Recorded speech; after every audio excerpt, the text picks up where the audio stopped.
Hello ছোট বন্ধুরা, আশা করছি তোমরা সবাই ভালো আছো, সুস্থ আছো। তো আজ এই ভিডিওতে তোমরা অবশ্যই বুঝতে পেরেছো যে আমরা ড্রয়িং ক্লাসের তৃতীয় দিনে চলে এসেছি। তো তোমাদের প্রত্যেককে জানাতে চাই যে যারা নতুন রয়েছো তারা অবশ্যই প্রথম এবং দ্বিতীয় ভিডিও তোমরা দেখে নিতে পারো, এবং তোমাদের প্রত্যেকের জন্য আজকে তৃতীয় ক্লাসে তোমরা কিন্তু অনেক নতুন বিষয় জানতে চলেছো। তো চলো আর বেশি সময় নষ্ট না করে আমরা দেখে নিই যে আমাদের তৃতীয় দিনে কি কি করতে হবে। তো তৃতীয় দিন যেটা তোমাদের করতে হবে সেটা কিন্তু খুবই সিম্পল। কি করতে হবে, যে বক্সগুলো করা হয়েছিল সেই বক্সগুলোকে আগে টানবে, টানার পর এর মাঝখান থেকে আবার তোমাদের এই লাইনগুলো টানতে হবে। দেখো, ওকে, সেমভাবে বক্সগুলোকে টেনে নেবে।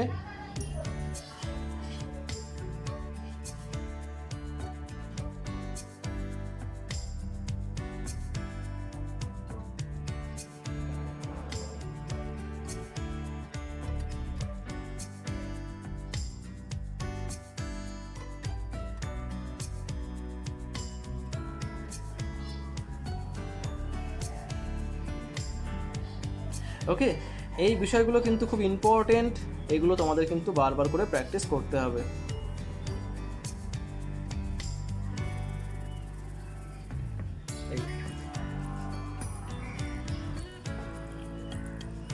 যখন তোমরা এইটাকে করতে দেবে স্টুডেন্টদের, তারা কিন্তু একটা সীমার মধ্যে দেখো আটকে গেল, ঠিক আছে। অনেকে কি করে, অনেকে কিন্তু আঁকতে চায় না, অনেকে এরকমভাবে করে, অনেকে এরকমভাবে করে ফেলে, ঠিক আছে।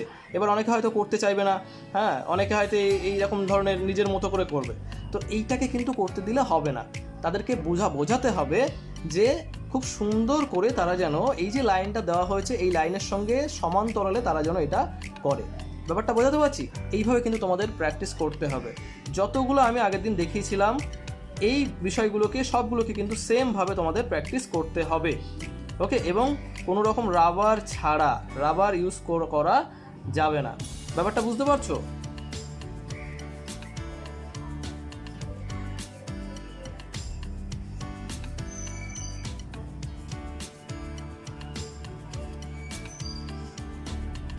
আর একটা বিষয় বলে দেবো, আমি কিন্তু এখানে একটু ডিপ পেন্সিল ইউজ করছি একটাই কারণে, সেটা হচ্ছে যে যাতে তোমরা ভিডিওতে ভালো করে বুঝতে পারবে তার জন্য। তোমরা কিন্তু অবশ্যই 2B এবং 4B এই পেন্সিলগুলো ইউজ করবে, তার থেকে বেশি মোটা পেন্সিল ইউজ করবে না, ওকে। সেমভাবে যে সার্কেল আমি করেছিলাম সেই সার্কেলের মধ্যে দিয়েও কিন্তু তোমাদের এরকমভাবে তোমাদের কিন্তু লাইনগুলোকে করতে হবে, এইভাবে। বুঝতে পারছো? এইরকমভাবে যতগুলো বক্স দেখানো হয়েছিল প্রত্যেকটা বক্সের ভেতরে এরকমভাবে লাইন কিন্তু তোমাদের করতে হবে। এটা করতে গিয়ে সুবিধা কি হবে, যে তোমরা কিন্তু দেখো বিভিন্ন আয়তনের ছবি তোমরা কিন্তু করতে পারছো, বাট একই জায়গায় করতে পারছো, এবং একটা কন্ট্রোল তোমাদের কিন্তু চলে আসবে হাতে, এইটা যদি তোমরা করতে পারো, ঠিক আছে। তো বারবার এটাকে কিন্তু তোমাদের প্র্যাকটিস করতে হবে। সেই সঙ্গে আগের দিন আমি তোমাদের একটা খুব সুন্দর টেকনিক দেখিয়েছিলাম যে কিভাবে তোমরা বিভিন্ন অ্যাঙ্গেলে লাইন টানবে। যারা দেখোনি, আমি তোমাদের প্রত্যেককে বলবো যে তোমরা ওটাকে দেখতে পারো। এইরকমভাবে আমি তোমাদের দেখিয়েছিলাম যে কিভাবে তোমরা লাইন প্র্যাকটিস করতে পারবে বিভিন্ন অ্যাঙ্গেলে। দ্বিতীয় দিনের ভিডিওতে আমি কিন্তু দিয়ে দিয়েছি, তোমরা যারা দেখোনি তারা অবশ্যই দেখে টেকনিকটা ফলো করে এইরকমভাবে তোমরা বারবার এই লাইনগুলোকে তোমরা কিন্তু প্র্যাকটিস করবে। তাহলে কিন্তু এই যেগুলো তোমরা দেখছো এগুলো কিন্তু আরও বেশি ভালো তোমরা করতে পারবে। এবার তোমাদের যেটা করতে হবে সেটা হচ্ছে যে বিভিন্ন অ্যাঙ্গেলে, তোমরা তো প্রথমে সার্কেল দেখেছো যে সার্কেল এরকম হচ্ছে, ওকে, সার্কেল এরকমটা তোমরা দেখেছো, বাট এবার তোমাদের কিন্তু বিভিন্ন অ্যাঙ্গেলে এই সার্কেল করতে হবে, মানে বিভিন্ন শেপে কিন্তু এটাকে নিয়ে আসতে হবে। কীরকম? এই ধরনের, হ্যাঁ, এই ধরনের, বুঝতে পারছো? এরকম ধরনের, ঠিক আছে। এই ধরনের বিভিন্ন সার্কেল কিন্তু তোমাদের, মানে এই যে লম্বা টাইপের যে সার্কেলগুলো আছে এইগুলো কিন্তু তোমাদের বারবার প্র্যাকটিস করতে হবে, বুঝতে পারছো? প্রথমে সার্কেল করবে, সার্কেল করার পর তারপরে এই ধরনের শেপগুলো কিন্তু তোমাদের নিয়ে আসতে হবে। এগুলো কিন্তু খুব ইম্পর্টেন্ট ড্রয়িংয়ের জন্য, যে কোনো ড্রয়িংয়ের জন্য কিন্তু এগুলো কিন্তু অনেক কাজে আসবে।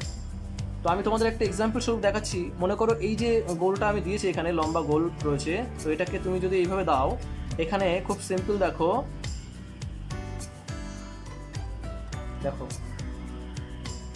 কি হয়ে গেল, এটা একটা বেগুন হয়ে গেল, তাই না? তো এইরকম ধরনের এগুলো দিয়ে কিন্তু অনেক ছবি তোমরা করতে পারবে, যেটা আমি তোমাদের স্টেপ বাই স্টেপ তোমাদের আমি দেখাবো পরবর্তীতে। এটা জাস্ট আমি তোমাদের একটা এক্সাম্পল দিলাম। তো এইগুলো কিন্তু তোমাদের বারবার প্র্যাকটিস করতে, আর এখানেও সেম জিনিস তোমাদের করতে হবে, যে সার্কেলের মধ্যে সার্কেল, ওকে, সার্কেলের মধ্যে সার্কেল হবে, এর মধ্যে এই সেম জিনিস হবে, এটার মধ্যেও সেম জিনিস হবে, এটার মধ্যেও হবে, বুঝতে পারছো, এটার মধ্যেও হবে সেম জিনিস। এইভাবে কিন্তু তোমাদের প্র্যাকটিস করে যেতে হবে। এই যে দেখো, ওকে, এইভাবে কিন্তু তোমাদের বারবার করে প্র্যাকটিস করতে হবে। এর সাথে তোমাদের যেগুলো প্র্যাকটিস করতে হবে সেটা হচ্ছে কিছু আঁকাবাঁকা লাইন তোমাদের প্র্যাকটিস করতে হবে, যেমন এই ধরনের কিছু আঁকাবাঁকা লাইন রয়েছে যেগুলো তোমাদের কিন্তু প্র্যাকটিস করতে হবে বারবার করে, ওকে। এছাড়া এরকম ধরনের হতে পারে, দেখো বিভিন্ন ধরনের আঁকাবাঁকা লাইন কিন্তু তোমাদের প্র্যাকটিস করতে হবে। এরকম ধরনের, এই ধরনের আঁকাবাঁকা লাইন কিন্তু তোমাদের প্র্যাকটিস করতে হবে। আর এখানে আবারও বলছি, রাবার তোমরা কিন্তু ইউজ করবে না, কোনোভাবেই কিন্তু রাবার ইউজ করা যাবে না। এই লাইনগুলোকে তোমাদের প্র্যাকটিস করতে হবে বারবার। সেই সঙ্গে আজ তৃতীয় দিন, আজকে একটু বোধহয় বেশি তোমাদের প্র্যাকটিস করতে দিলাম, বাট এগুলো তোমাদের দরকার। নেক্সট দিন আমরা কিন্তু আমাদের হাতের কন্ট্রোল সম্পর্কে আমরা কিন্তু একটা ধারণা নেব, যে আমাদের হাতের কন্ট্রোল আমরা কিভাবে করতে পারি, পেন্সিলের কন্ট্রোল আমাদের কিভাবে আনতে হবে, সেই বিষয় নিয়ে আমরা সামনের দিন আলোচনা করব এবং তোমাদেরকে দেখাবো। আশা করছি সেদিন তোমাদের অনেক বেশি ভালো লাগবে। তো যারা তোমরা নতুন রয়েছো অবশ্যই চ্যানেলটা সাবস্ক্রাইব করে রাখবে, তাহলে কিন্তু স্টেপ বাই স্টেপ তোমরা সমস্ত বিষয়গুলোকে জানতে পারবে। তো আই হোপ ভিডিও তোমাদের ভালো লেগেছে। যদি ভিডিও ভালো লাগে বা যদি তোমাদের কোনো রকম কমেন্ট করার থাকে, অবশ্যই তোমরা কিন্তু কমেন্টের মাধ্যমে জানাবে, বা ভিডিও কেমন লাগলো সেটা কিন্তু অবশ্যই জানাতে ভুলো না তোমরা। আর সেই সঙ্গে যারা তোমরা নতুন রয়েছো তারা অবশ্যই চ্যানেলটি সাবস্ক্রাইব করে পাশে থাকা বেল বোতামটি প্রেস করে দিও, তাহলে নিত্য নতুন যে সমস্ত ভিডিও আসবে সেগুলো কিন্তু তোমরা সময়ে পেয়ে যাবে। তো আজকে এই পর্যন্তই থাকবে, তোমাদের সাথে দেখা হচ্ছে পরবর্তী ক্লাসে। তো ততক্ষণের জন্য সবাই ভালো থাকো, সুস্থ থাকো।